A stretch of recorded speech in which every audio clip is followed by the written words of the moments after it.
可以可以，那好，个我好，待会儿再好，有时间好再说吧。嗯，，good. Hello, Jared.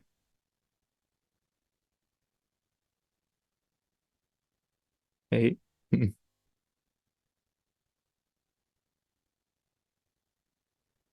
So feel free to join, yeah, whenever you like.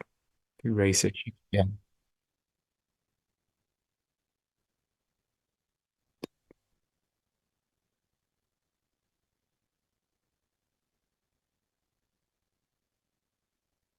Okay, okay, that's perfectly fine. You know how when people talk about tactile, they may have this overly narrow interpretation of what constitutes tactile. Really, what I try to convey is simply something that is concretely experiential. So, for example, we all say that the mind is like an illusion. The mind is, very hard to pin down. And yet, when we worry, it is the most real thing in the whole world. It is the thing that preoccupies all of our attention. Right. So worry definitely feels like something. This is why it feels so bad when you worry. Right. When you say that you feel lousy, when you feel bad this way or that way, almost universally, whether you look into Mandarin Chinese, if you look into English, if you look into a different language, the sort of expressions people use to talk about the way they worry, about the way they feel bad, oftentimes involve weight. The mind is weighted down, right? Or that the mind is being seized hold of by something, or that the mind is being pushed or squeezed at, and so forth. Universally, in our languages, we have very similar expressions to talk about the way we're troubled by the mind. So that's what I meant by tactile. Yeah.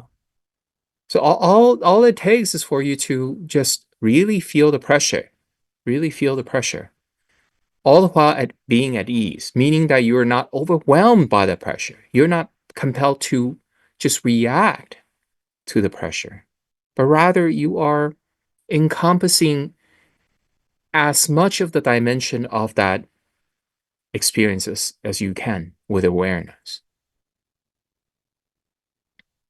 This is a principle used in cognitive behavioral therapy too. The way to eradicate addiction is by facing urges full on without reacting to it. So, in other words, experiencing urges all the while you are at ease, all the while you are relaxed. So, with regard to urges, we resort to two extremes. One is we indulge in urges, we give in to urges. The other is we repress it, we fight it, we resist it. The middle path is for you to be fully aware of the urge, but then remaining at ease while you're experiencing it. If you apply this principle to, say, for example, healing yourself from certain traumatic memory, it works wonderfully. And in the same way, too, when we experience these pressures in the mind without feeling the need to do something, like uh, in a knee jerk reaction fashion, that's a way for us to transcend over the mind. Yeah. So it doesn't have to be tactile. Tactile is just, one way of describing how you frontally face these phenomena.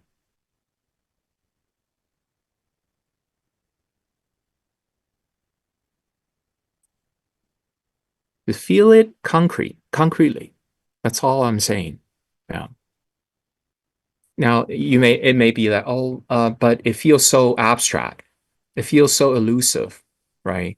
Then good. If it's abstract, if it's elusive, it means that it's not bothering you, right? But it feels like I'm being bothered. I'm bothered by this thought. The thought. It feels so compelling. So what is it? What is it that makes it so compelling? That's what I mean. Yeah.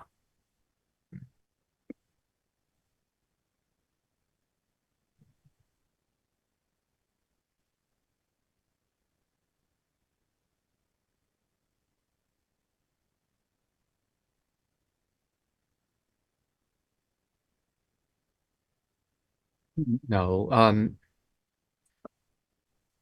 no, the, the, the, the right way to do satipatthana eventually will have to take you back to becoming aware of what you are doing. It boils down to sankharas. It boils down to, the way you're tensing up, the way you're responding to it, the way you're being swayed by thoughts, the way you participate in thoughts. It's these sankharas are ultimately important. They are the topics of our investigation. It's not the breath sensations per se. It's not, oh, warmth radiating. It's not, the body feeling light or, like upper body feels heavier than lower body. Anything to that effect. It's not these neutral phenomena that we're primarily investigating. We're investigating reactions on our part, how the mind behaves, how we respond, how we participate. Yeah. Now, if that sounds a little confusing, just focus on one single way you respond. Like, for example, the way you're swayed by thought, the way you buy into thought.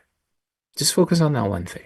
Or just focus on the way we're always impatiently waiting to jump into the next moment. We're always impatiently looking forward to what is going to come next. Just focus on one single sankhara. That could work too. So either you open yourself up and look at whatever activity there is, or you narrow down your investigation to just one single kind of sankhara. Just focus on this. In fact, you could spend your whole day just going, I'm going to better understand what is sensual craving, what are the activities involved. Be intent, be resolved, firmly resolved in ferreting out instances of sensual craving. The way your mind misses something, feeling nostalgic, yearn for a scenario. And then there's a tightening of the body. There's a sense of lack. There's a sense of missing out. When you look at pictures of beautiful human beings having a party together, oh no, I'm missing out. What about me? All the fun other people are having. Yeah. Look at the way your being contracts. Look at the way the mind busily weaves out mental pictures, scenarios. Look at the way your mind is going lusting after the scenarios. Yeah. Those are the important satipatthana topic. So in the end, satipatthana, regardless which kind of satipatthana you're working on, they boil down to sankhara and the resolution of sankhara. Right? Bodily based, satipatthana is about knowing bodily sankhara, pacifying. Right? Feeling based is about knowing mental sankharas, pacifying them. Right?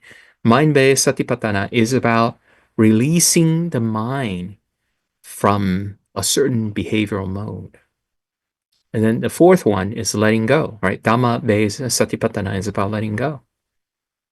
They're all about sankharas. So focus on that.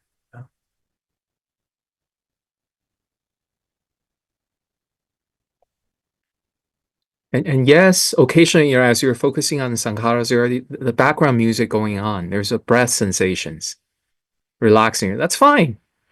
Play on classical music, right? And or people are massaging you while you're meditating. Ah, I'm being calmed by waves of pleasurable sensations, and that's fine. It doesn't, so long that these waves of pleasurable or neutral sensations don't distract you from your main task, which is about sankhara, then they're okay. You let them be in the background.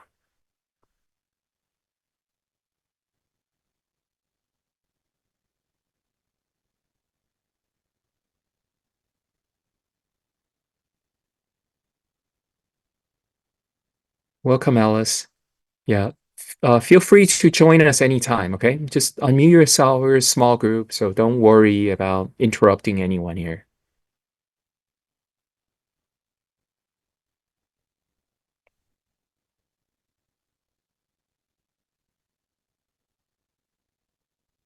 Okay. It's because there are a lot of reactive formations, subtle sankharas are always hiding. They kind of like they just happen in an autopilot mode. And when that happens, that sankhara gets reinforced, that sankhara gets perpetuated. So every time you allow yourself to be intoxicated by a sensual procedure, oh, beautiful, pleasurable, you let yourself in, right? A lot of this is just blind reaction. A lot of this is just familiar karmic routes you've taken numerous times in the past.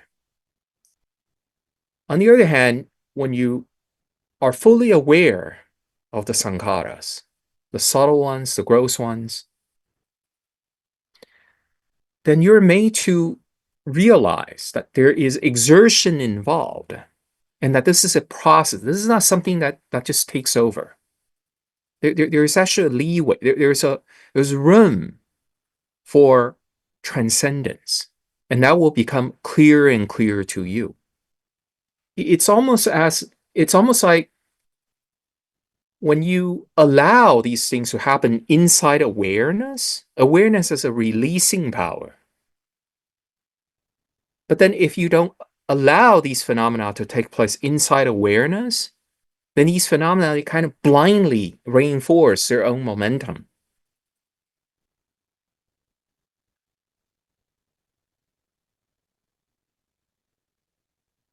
So it would be very, very good if you could just all day long, like be relaxed. And then while you're relaxed, just stay vigilant. What is it that the mind is doing? What are the reactions? This will include thought formation. Oh, I am this person. I'm the, oh, I need to do that. A sense of hurriness, impatience, and so forth. Yeah. And if you do this, one possible outcome of this practice is you will just understand all the tricks that the mind can play. The mind will seduce you, the mind will sway you, the mind can take on very intimidating voice and go, Jared, if you don't listen, this is going to happen to you. Or it could take on like a very soft spoken, very seductive voice. Oh, Jared, come to me, baby. You're lovely. You're the handsomest creature, blah, blah, blah. Right. So you look at these are the allures, the dangers of the mind, and this is the way you respond to them. You keep believing in it. You keep treating it as you. You keep treating it as you own it.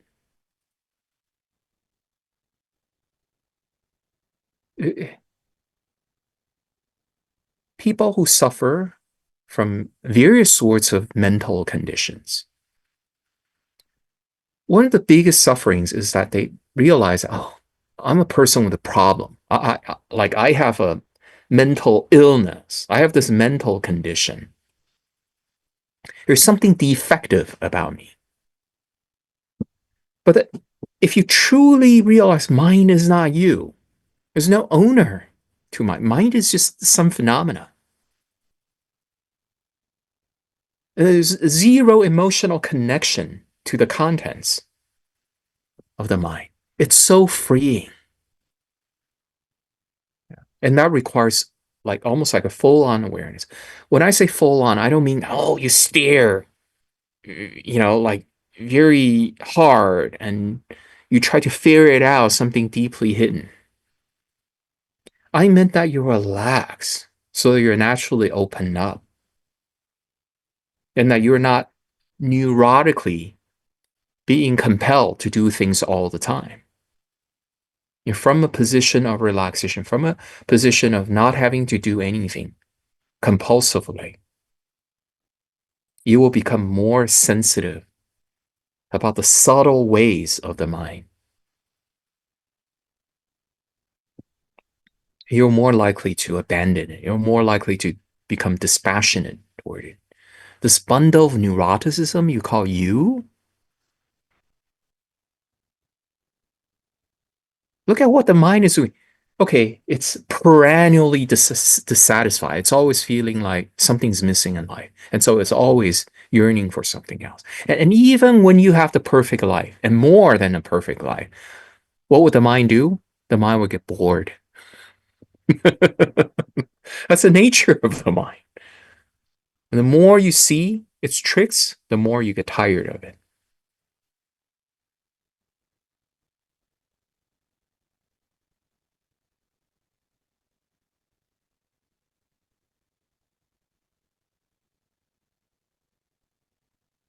When you are firmly established in this regarding of the mind as not me, establish yourself in this all the while you're relaxed. You could really correct the old habit of always inhabiting the mind and allowing yourself to be swayed by all the karmic winds are happening.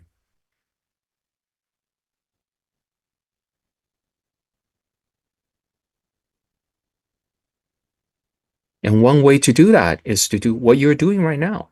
Okay.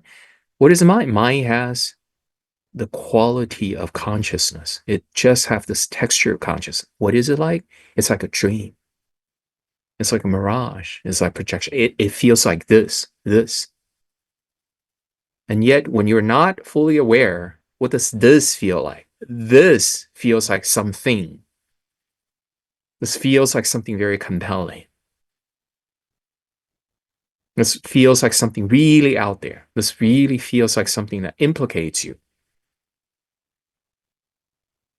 But then when you're aware of the texture of consciousness, the mental nature of the mind, then it's like strangers talking. You could allow their talks to influence you, or you could just treat them as completely harmless. They're always in the background. You can never be intrinsically harmed by what they're saying.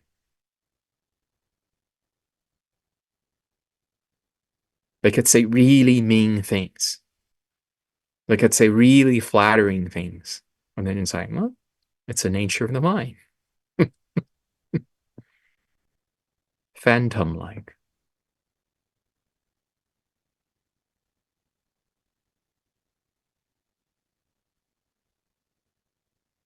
Dr. Chu, Yeah, so I have a question. So before, from the point of I'm the deathless, I know the mind is not me. Yeah. But right now I practice recently, I practice like I live in the present moment and the present mind is not me. Oh no, the future mind, I cannot grasp the future mind. right. Yeah, the premise of the mind, the present mind, I cannot grasp too, Mhm. neither, right? So, and the present one, and then it is now the present, and then another minute it is not. It's now is now, and then another minute is the past. So I cannot grasp the three phases of the mind. So, so then the mind is not me. From this point, Right. I can understand. Oftentimes, traditionally, the way this is taught is first, you learn to live in the present moment so you don't identify with future and past thoughts, future and past minds, right? You just focus on the present, right? And just by focusing on the present and leaving behind the future mind and the past mind, you've already put aside a great deal of mental activities, right? So you're just focusing on a very narrow spectrum of mental activity, that relating to the present mind. Then you proceed to look at the present mind as not me. Yeah, the sort of sequential training works for most people. Now, first, every time you see yourself imagining about the future, worrying about the future, every time you feel like you're having regrets about the past or feeling nostalgic about the past, cut that off. Realize that you're chasing after phantoms. How silly it is to go after these mirage-like phenomena, right? They don't really exist. They don't exist. You never experience the future. You never experience the past. Make this very clear to you and make yourself firmly established in this kind of perception. There's no future. There's no past. There's only this. There's only this.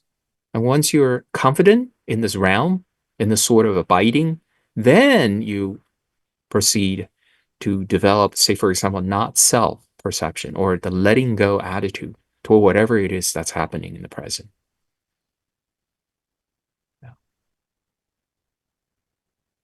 So from the present moment, the mind is not me. So I can elaborate like it's not selfing, right? So Right. not selfing That's one. practicing not selfing, right? Yeah. Exactly.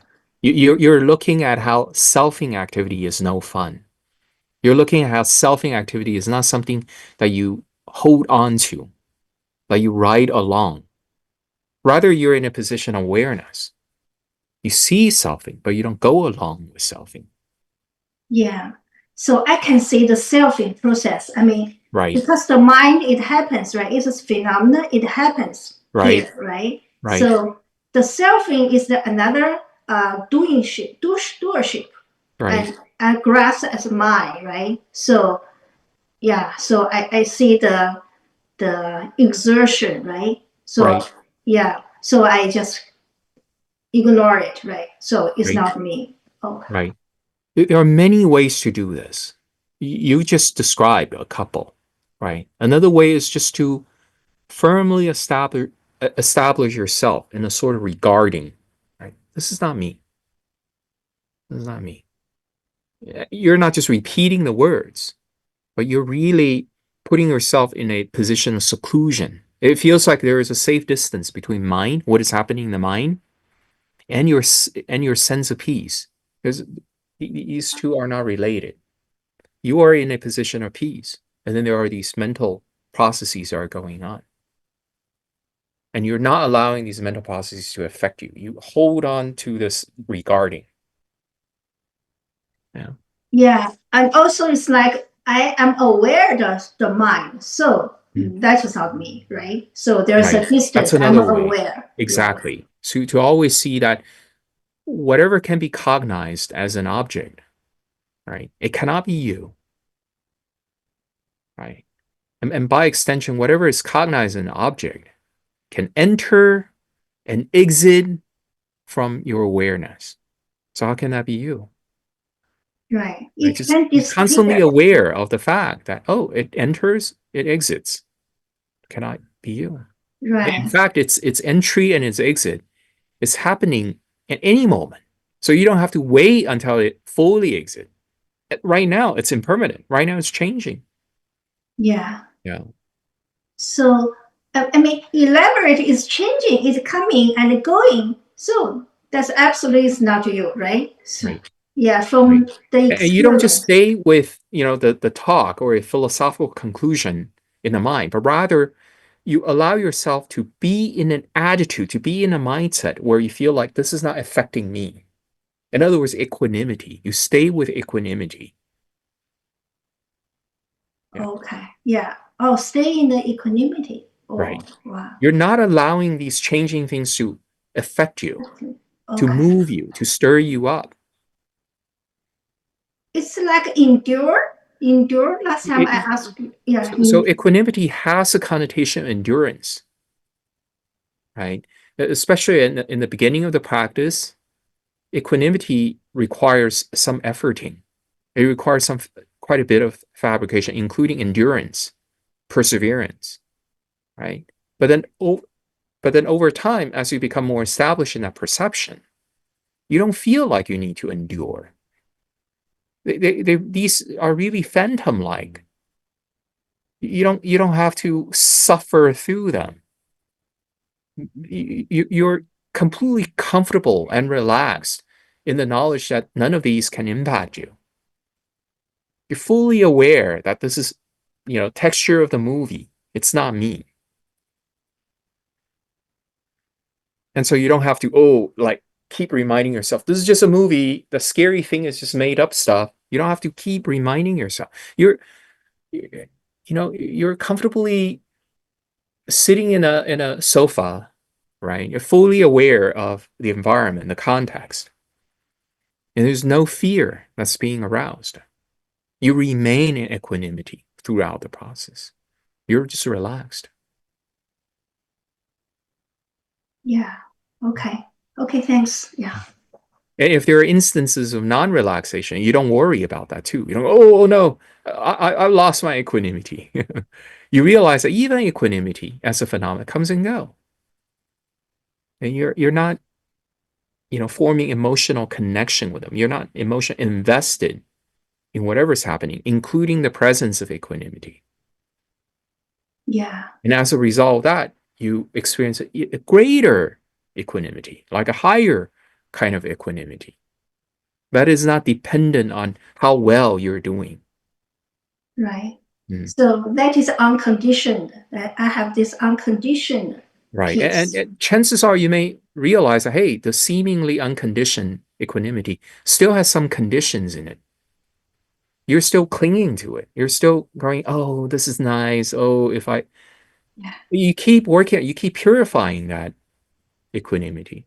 The Buddha's analogy in the suttas, this is found in Majjhima Nikaya. We're like goldsmith, right? We're working with some gold ore. So initially you have some measure of equanimity, but then you keep ferreting out the impurities,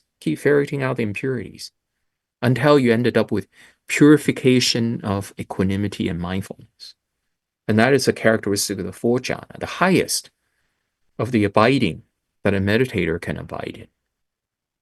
Yeah. That's really abiding, right? That's, Right. That's the yeah. highest kind of mundane abiding a meditator can be in. Yeah. Yeah. Okay. Yeah. Thanks. Yeah. Mm. I was thinking about that earlier today when I was doing meditation, and I was like, before I were looking at like abiding to something, to attach to, resting at something. But Yeah. now I say, no, there's nowhere, just to abide in awareness and be aware whatever there and just let it go. Yeah. Just whatever arise, just trying to abide with awareness, don't attach to anything. Yeah. Anything come across, just let it go. Yeah. As you become quiet down, you'll be able to discover more and more subtle sankharas. To give you an example, when you're meditating and you realize that you're going, okay, equanimity is somewhere inside, and you have to kind of stare at it. You have to be very careful not to stir it up, not to interrupt it. You have to maintain it, and so forth.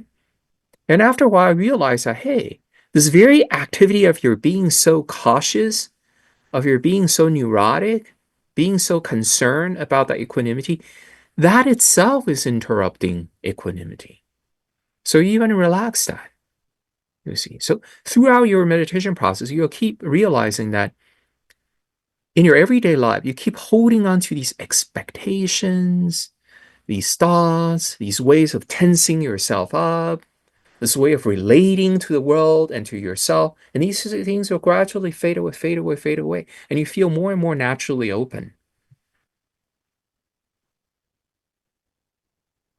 And I'm not only practice during meditation, but in daily life too. Right? Trying to Right? not to attach to anything, Right? just let it go, Exactly. whatever come, whatever. And vice versa is true too. You're not just practicing everyday life too, but you also find moments of leisure, moments where you're free from duties, from having to play a social role, where you could wholeheartedly, undistractedly explore the meaning of letting go, the meaning of equanimity.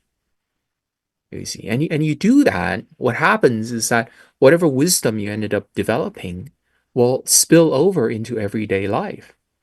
And so even though in everyday life you might not be able to maintain the same intensity of, say, carefulness or concentration and so forth, but there's enough confidence, there is enough concentration, there's enough momentum of ease that remain in you that you're able to still practice very meaningfully. Yeah. But I find myself as, I keep reminding myself not to get involved into a lot of, other people business. But like last weekend, like a couple of days ago, when I attend the funeral service of my sister father-in-law, And I know it's none of my business, but when they have to make decision over to the cremation time and their problem, and they have to go, delay another day or do it right away or something like that. And I jumped in and I helped. And after I found that, oh, I tried to stay away from other people's business, but really I couldn't. I just jump in. A meditator is always in a state of being ready to modify her behavior. So yes, at a given moment, you may go, okay, here's what I can help. And you jump in and you say something or you do something, right? But then immediately upon realizing the effect that your action is producing, you may change course. You may drop it immediately. Someone gets mad at you. Who do you think you are? Why are you meddling in our business? You can immediately drop it and not get angry, not like dwell on the issue, right? Or you jump in and you realize that, hey, your action is producing a constructive effect. It is really reducing suffering, right? And then you decide to do even more. That's possible too. So it's not so much that, oh, we dogmatically take the stance of not do things or do things. But rather, we have this mindset of ready letting go, ready modification. Even when you're doing something, it feels like you're merely an agent of your universe. You're merely an agent of the Buddha, so to speak. Right? You're following the principle of effortlessness. It does not create a sense of suffering in you, where you want things to be in a certain way, where you're compulsively controlling, where you have hopes and fears about the outcome of things. That's wisdom. Wisdom is ready adaptation, ready modification. There's no fixed position. If after I say something, I realize that all of you guys are frowning, right? And apparently my speech is not producing its intended result, I will apologize right away. I'll remain silent right away. I will not try to convert any one of you. I will go, what? All of you disagree with me? How dare you? You guys are too stupid to understand what I'm saying. I insist you understand to my rationale. Here are my arguments, blah, blah, blah. Right? No. Well, what you're saying is correct, and other people, even though they Your frowning, wisdom they will are tell not. you whether or not only a little bit of action is needed to help people understand, or that you are really insisting on something unrealistic.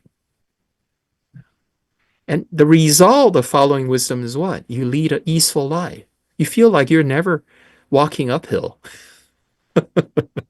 You You feel like know, you're never forcing anything. in our tradition, for temples, monastery, there most of the time they help with funeral services or death prayer, things like that. And I try to stay away from that for a long, long time. So I really don't want to study any ritual or anything sort of like that. But now, if I don't study, if I don't invest my time into it, then like I'm not ready to help them. Or when I'm there, I feel like I'm not capable of, because I don't pay attention. I Yeah. don't study it.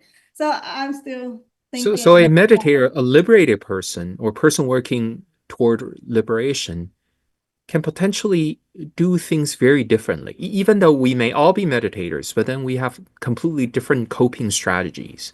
One of us in that situation will go, fine, I'll do the ritual, but then I'll do the ritual in a way that is meaningful.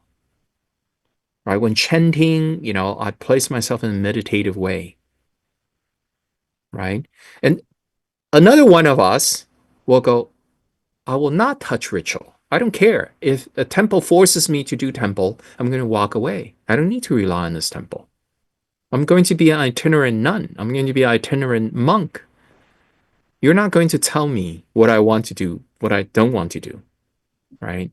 Another one of us will go, let me be very gentle in my communicating with the abbot and see if, there can be some sort of arrangement where all parties are somewhat satisfied, right? There's no absolute right. The important thing is whether or not internally you're practicing letting go. And then externally, you will be what? You'll be resourceful. You'll be resilient. Yeah, You will even be able to question formerly sacred ideas. I must obey my master. I must obey my parents. When the Buddha was told, your number one duty is to your parents, and your parents don't want you to become a monk, don't want you to renounce a worldly way. Right? The Buddha's father was very angry and go, why are you putting on such a robe, renunciance robe on you? That's not how we royalties dress. You are demeaning your status. You're denigrating the family's name. And the Buddha goes, who's my family? I'm a member of the noble lineage. The noble lineage is my family. And our custom is to dress in whatever is practical and simple and handy. Right? And then the worldly people will tell the Buddha, right? Oh, you're a loser, father. You sired an offspring called Rahura, and then you don't fulfill your father's duty. So, but what was the Buddha's way of responding to that? So all that I'm saying is that there are many possibilities. I don't want you to rule out the possibility that it's okay to say no to one's master. It's okay to even say no to the supposedly sacred Buddhist obligation that you're supposed to provide service to all living beings. It's okay to say no. yeah, I understand. I Yeah. do my own way. Mm. And even though I take back my responsibility, but it's much better. Like I'm not under anyone, really. I make my Yeah. own decision. Yeah. I have a choice to do it or not. Mm. Yeah. And I have the option, like if people need ritual, I will invite other monk to provide the service. Sure. Yeah. I'll help them by inviting some Yeah. specialized in In my whoever. own case, the last time I was invited to perform a ritual for a dying person, right? Given my religious teacher's role, I go, you know what? There's a different sutra I can recite for you that will create even greater karmic merit for the disease, for the dying. And then the people go, oh yeah, yeah, yeah. Please, please do. So I ended up not having to recite the traditional, what I perceive to be superstitious sutra. I ended up reciting something that is beneficial to me, to the people around me, to the dying person, right? And I'm, implicitly reading out loud some meditation instructions to everyone who was present by reciting that sutra. So there are many different ways. Yeah. This is why the Buddha doesn't insist on you're following a certain custom, a certain behavioral convention. Oh, by following these customs, by visiting these sacred sites, holy sites, you're guaranteed liberation. No. The important thing is the mind. Are you released from the mind? Yeah. Yeah, and I do accept consequence. So if they come or Yeah. not, really doesn't matter. I have my own way to Yep. have a way Yes. to financially secure. Yes. But Good. Being willing or being unwilling to do anything carry consequences. And in the end, it's not that you want to avoid every kind of consequence, but rather you want to see whether or not those consequences are digestible to you. They're manageable to you, Mhm. right? Even if you choose to recite or to perform the ritual, there are consequences. If you refuse to perform ritual, there are consequences, like being jeered at, being ridiculed by people. The public opinion will be completely, against you. But then you go, I don't care, right? If the consequence is something you can manage, it does not add to your personal suffering, then it's okay. The Buddha's teaching is like that. It's not always about avoiding consequences. It's also about rendering whatever possible consequences tolerable, manageable for you. Yeah.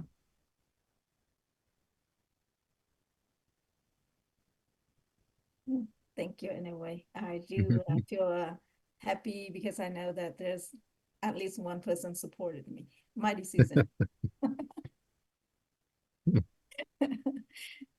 Thank you.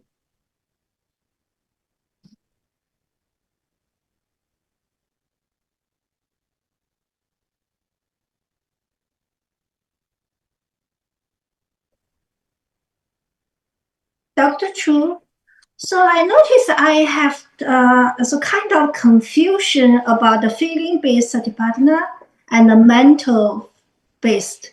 So it's kind of like I used to practice like a bodily-based satipatthana, and then it will naturally to the feeling-based because I feel the body based satipatthana, and then I feel the ease, and I feel the happiness and the joy. Yeah, but for the mental based satipatthana, Are I you feel talking about feeling-based or mind-based satipatthana? You're talking about two different things. oh yeah, mind based. Feeling-based, right? Yeah, mind based. Yeah, right. Mind based. It's kind of like for the mind based satipatthana, you're gliding the mind, right?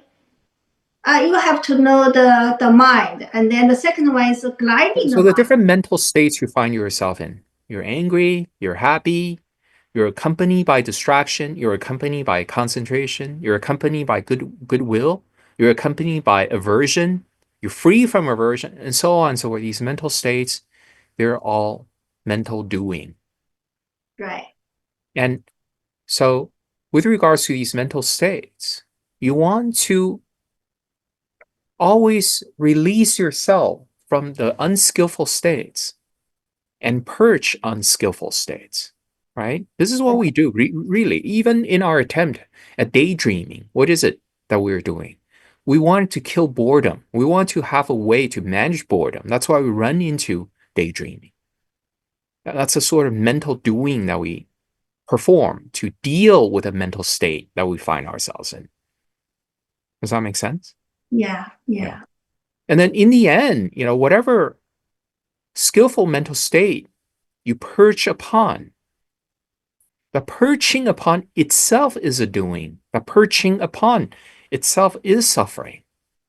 In the end, it is a release from all mind. It is a release from all mental state that will grant you peace, that will grant you freedom. So, in other words, what is mind-based satipatthana? Knowing what is mental doing. Keep moving yourself to a better sort of mental doing. And in the end, if you want to have the best sort of mental doing, you do mental non-doing. You release yourself from every mental state. So the Dr. Chu, for the feeling satipatthana, it's kind of like the last one is like release the intent. I mean the 心行释放。然后令心性休息，不是释放心。对，释放令心心是行休 mind 息。 based. You're talking about mind based. Feeling Yeah. based is the pacification of mental sankhara. Or the mental sankhara. Yeah. It is one is a mental sankhara. It's a feeling based, right, Dr. Chu? Yeah, right. Yes. So the mental sankhara in this case are all the activities you do because of or for pleasure. Right? Why are we doing anything at all? It's always pleasure driven. Why do you run into daydreaming? Why do you take a flight into fantasy? Because you're bored right now. It's suffering right now. You want pleasure. And so you run into fantasy. You run into daydream.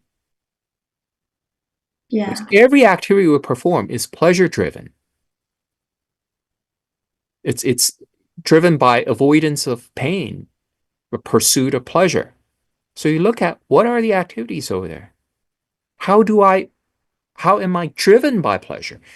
How do I produce pleasure? How do I get close to pleasure? How do I enjoy pleasure? How do I hold on to pleasure? Those are the mental sankharas. Right. And in the end, you realize that whatever pleasure is produced, is maintained. It doesn't give you true happiness. It doesn't give you true pleasure. Right. But the mind-based satipatthana, there's no mind sankhara.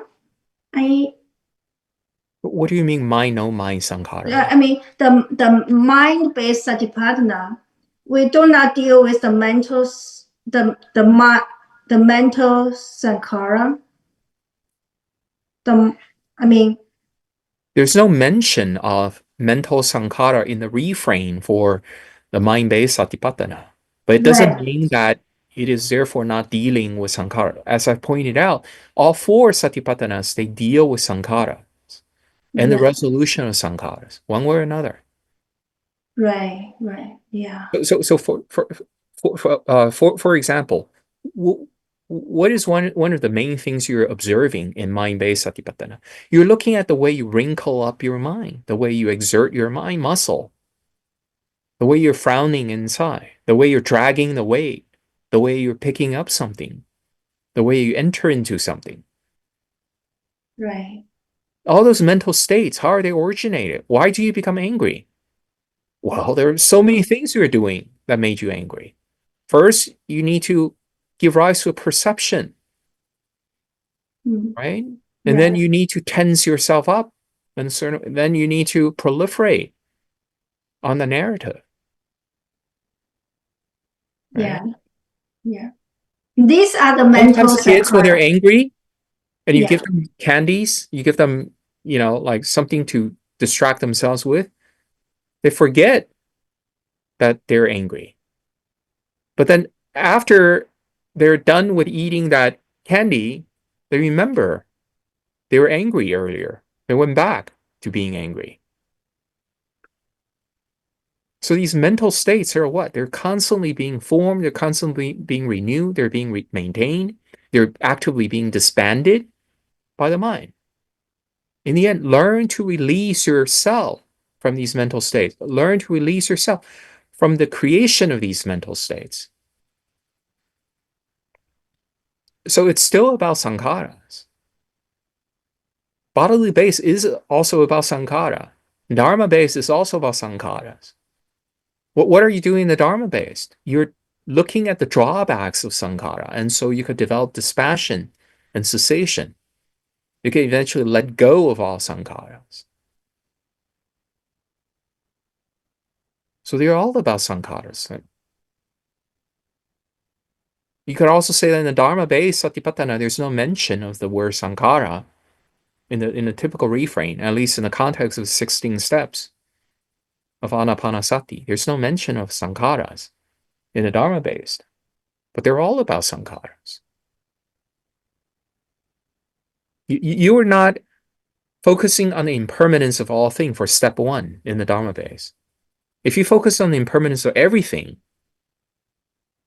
then are you saying that you're also focusing on the impermanence of Nibbana? Of course not. Right? Of course not. So what exactly is the impermanence that you're focusing on? The impermanence of what that you're focusing on? Sankharas. Oh, yeah. You're looking at that's the nature of all intention. That's the nature of all activities. That's the nature of every instance of my attachment. They involve sankhara. Sankhara is about attachment is about your way of regarding things, treating things, participating in something, Dr. Chu, holding on to something. Yes, go ahead. Sankara is referring to the mental stage or also physical, like the changing. In the end, it's everything. In Everything. the end, but in the bodily base, it focuses on physical. Okay. Right? In the feeling base, it focuses on the mental. But they all Right? Sankara. But in the end, Okay. what's mental? What's physical? You can't really tell. How do you know if something is physical or mental? It's due to a mental sankhara that you believe that something is physical, that you believe that something is mental. You see, so Oh, you're running in a dream. You're running. A monster is chasing you. You're running, and in your dream, you're panting. You're like, I'm running out of breath. I'm so tired. My body feels so heavy. It's really hard to drag this body, right? You experience fatigue. And then you wake up, you go, well, actually, throughout the dream, I was safely laying in bed. I wasn't physically moving at all. So was the dream you experienced physical or mental? Now, what about, here's another example. There's something called the phantom limb syndrome. Someone whose arm was amputated, right? Let's say my whole arm is amputated.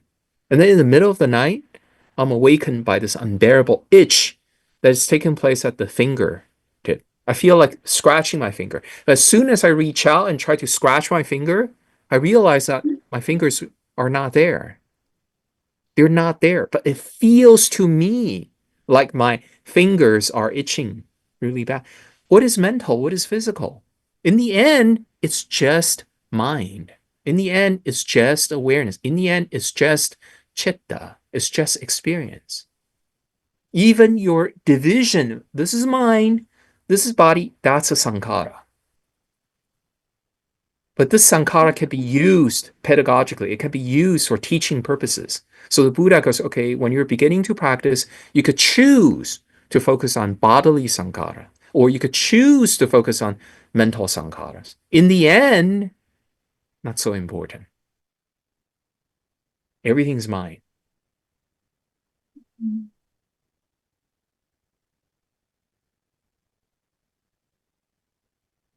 So, Dr. Chu, if from the point of the worrism, right?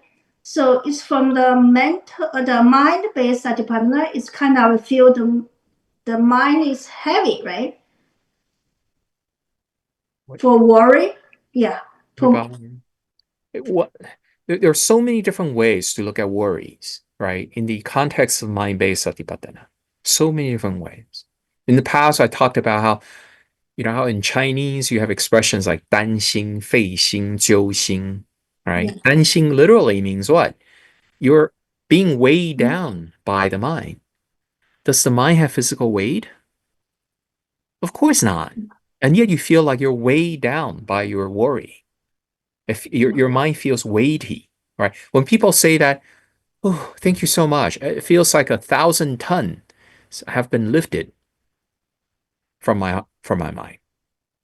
Yeah. They're describing their mind in terms of weight, right? Sometimes it's not so much about weight. It's more about being pressured. You're being squeezed at, right? You feel oppressed, right? The mind is oppressing you. The mind is like besieging you from all sides, right? And sometimes it feels like what? You're expending energy. You're efforting. The 费心. You're using your mind a lot. You're expending mental energy a lot. And that feels tiring to you, right? Sometimes you feel like you're dragging something along, right? Sometimes you feel like the mind has been hijacked by forces. I don't care, whatever the case might be, examine that subjective experience. Look at the activity that goes into it. The reason that what is technically a weightless thing like a mind feels weighty to you is because you're using your internal muscle in a certain way. The reason that an invisible, an immaterial thing called the mind could feel like you're wrinkling up is because of what? It's because you're doing something. You're exerting yourself some way. Look at that. Feel that.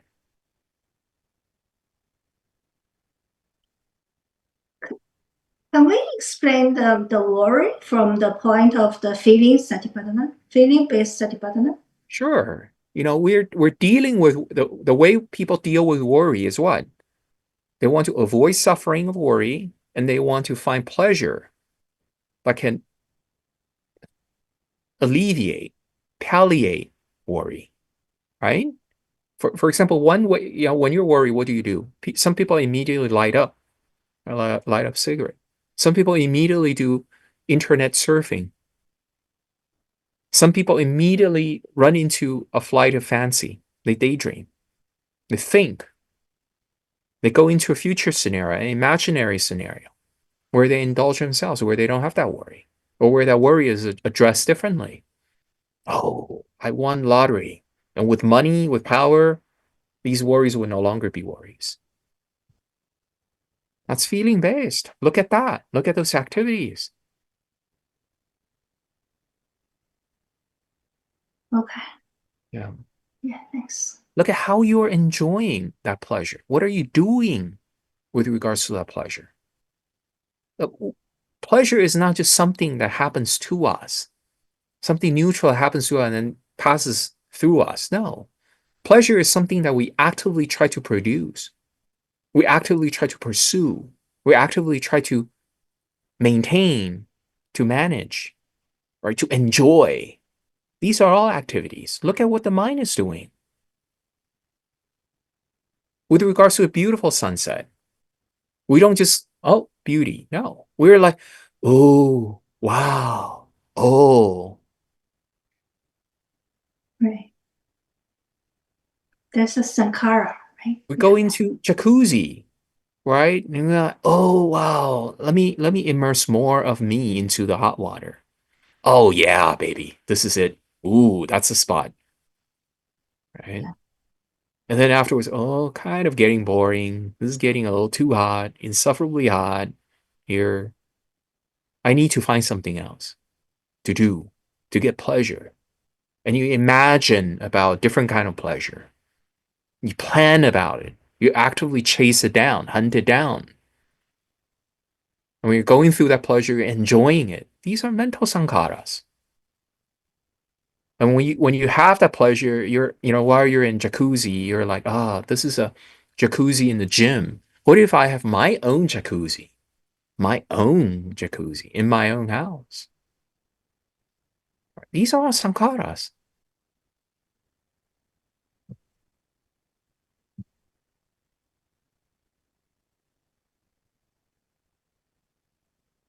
Yeah. Okay, I see. Yeah.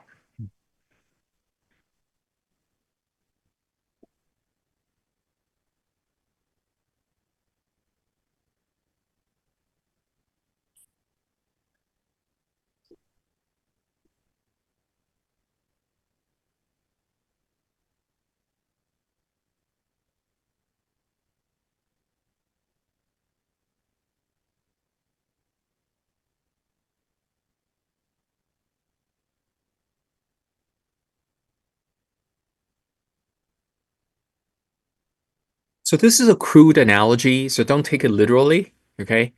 But in many ways, we are just a body of water. And this body of water is undefinable because whatever can be defined, you are talking about the wave functions of the water. You're talking about the movement of the water. You're not really talking about the essence of the water. The individual personalities are kind of like the waves. There are propensities to speak off, there are tendencies to speak off, there's styles to speak off, right? But in the end, we're a body of water. And it's only from the perspective of thought, it's only from the perspective of consciousness that we're here and there's someone over there, different from us, distinct from us. It's only when an attention buys into the perspective of consciousness that you experience a dichotomous world, a dualistic world, a world inhabited by multiple consciousnesses and so forth. In the end, it's a undefinable, non-differentiated reality. When you identify with this body mind, then you go, oh, here I am. There's an opposing side of me called the other. In the end, we're all water. And from the perspective of individual waves, you go, oh no, you're a certain distance from me.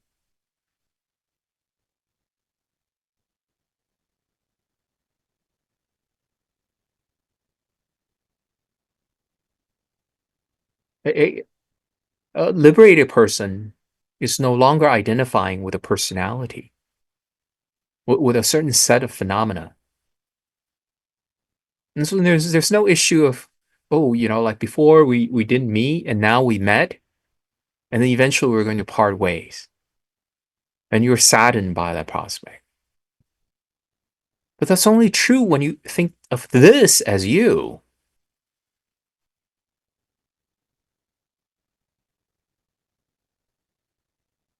It, in the liberated person's mind,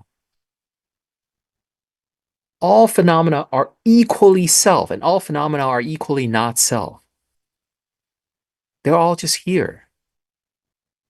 It's only because of the emotional connectivity you form with regards to some phenomena, you feel like, oh, these are me. But then when these connectivities are not made, there's no differentiation between what is closer to you, what is farther away from you.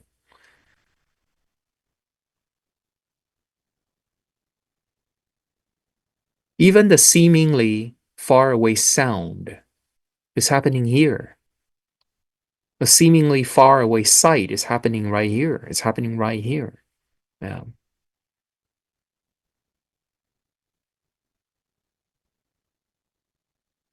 There's no emotional investment in any of the phenomena, including one's mother. When you experience a mother phenomena, there's no part of the mind that goes, oh, this is so nice. Let this stay a little longer. Oh, I'm going to imagine a scenario, sometime in the future, I'm going to lose her. We're going to be deprived of each other due to sickness, due to old age, due to death, due to unforeseen circumstances. And a part of you it is struggling. But then for a liberated person, no part of the phenomenon he is clinging to. He is not made more complete in the experiencing of that phenomenon. He is not made incomplete due to the absence of that phenomenon. It's just completion throughout. You don't even worry about people's debate about self or no self. It's just peace, just utter peace. It doesn't matter if this is self, this is no self, this is peace. You know, I know once this is philosophically expounded, in a way, I'm cheapening the teaching.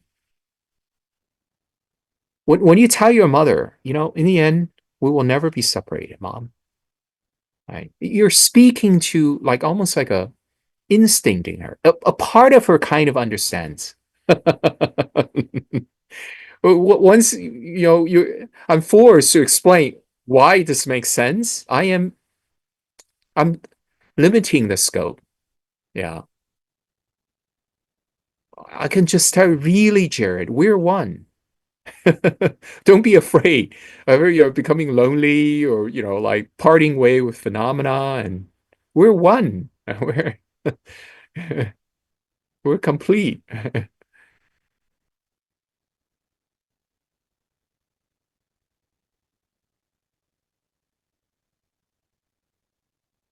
It's because we're identifying with this thought, and this thought goes, no, but I'm Jared. Then you're incomplete.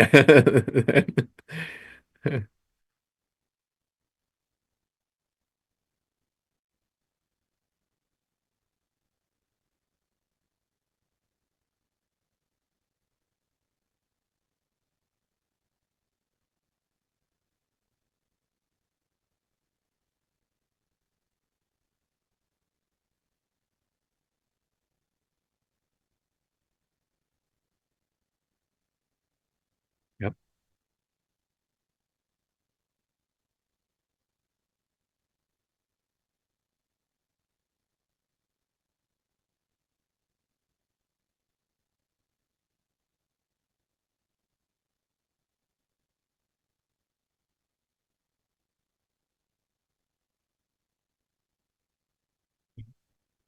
Yep. Yep. Yep. And in fact, the voice one, Jared, it can get it can become it can get convinced by other thoughts, or it can convince other thoughts. And if you look at the voice one over time, it harbors different thoughts. It has like sometimes conflicting agendas, you see. And so the only reason that a certain thought feels like voice one to you is due to your identifying with that thought the most. It's due to the most compelling voice it can assume. When it speaks, you treat it as your true voice. It's just an impression. It's another thought.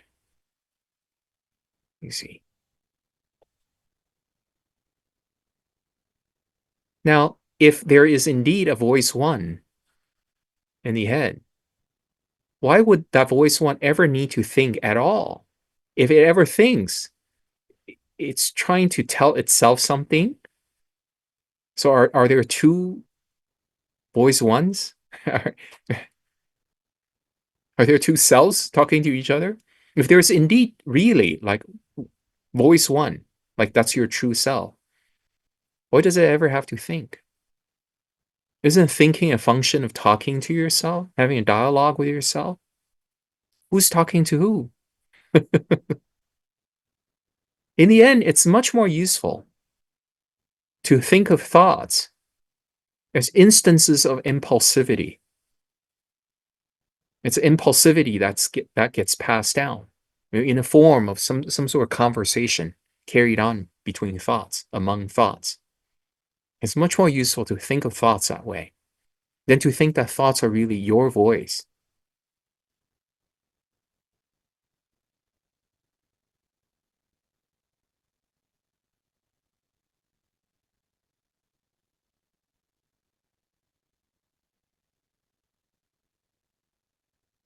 Why would you have this thought at this instant? Why? You don't know. And you go, well, actually, I do know. I could deliberately bring a thought in right now. But this is another thought. Why would you have this thought of wanting to bring another thought at this instant? There's no absolute agency. There are just impulses, including an impulse to go, oh, that's my thought. Including an impulse to treat this as really dear. This voice sounds so familiar to me, it must be my voice. Even that is a thought. A certain voice really speaks to your heart's intent, really speaks to your desire, and you go, oh, that's voice one. Right?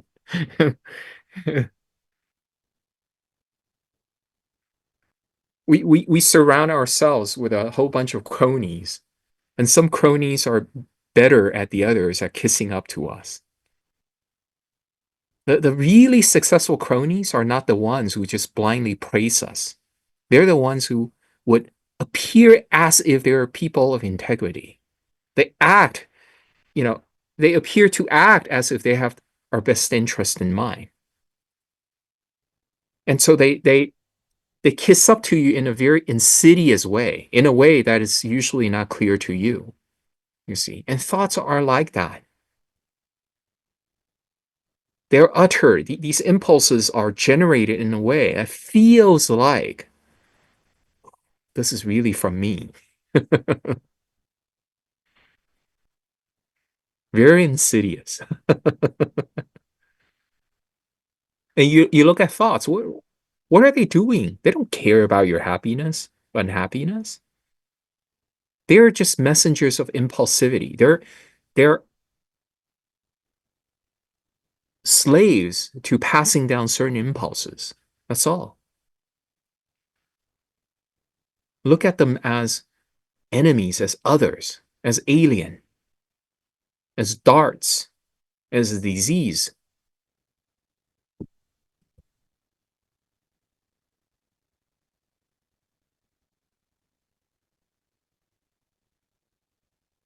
How are our mental defilements perpetuated?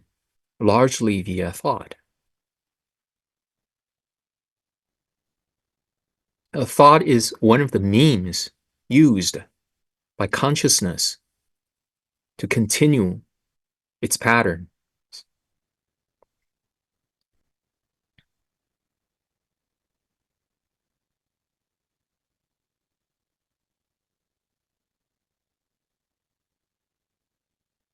When you can sit aloof in the presence of thoughts, it's so liberating.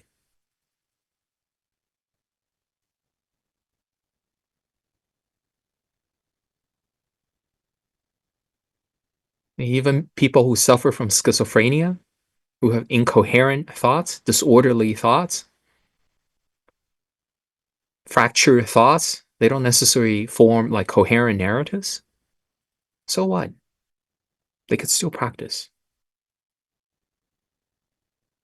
You don't need to have like rational thinking, like very coherent or non-fractured internal world to be able to practice.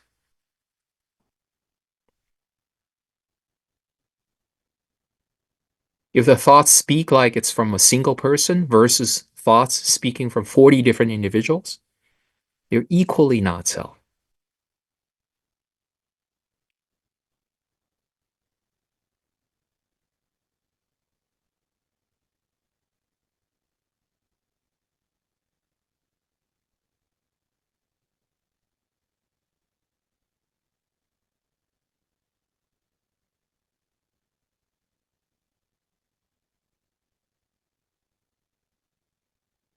In most other religions, the level of letting go that they preach is about letting go of material possessions. Body is evil, matter is evil, possessions are not good, and you look for spiritual liberation. But in Buddhism, the Buddhist letting go is a thorough going. It takes you all the way.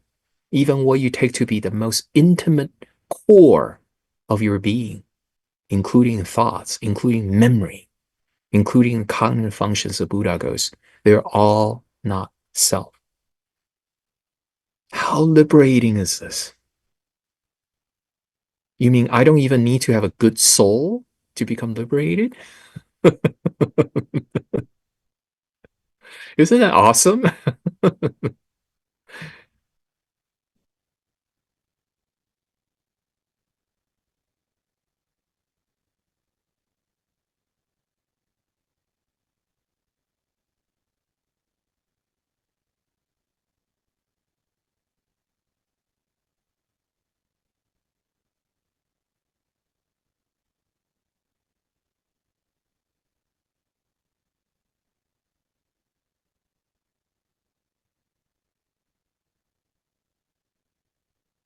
So shall we wrap things up at this point, or is there anything else? Good.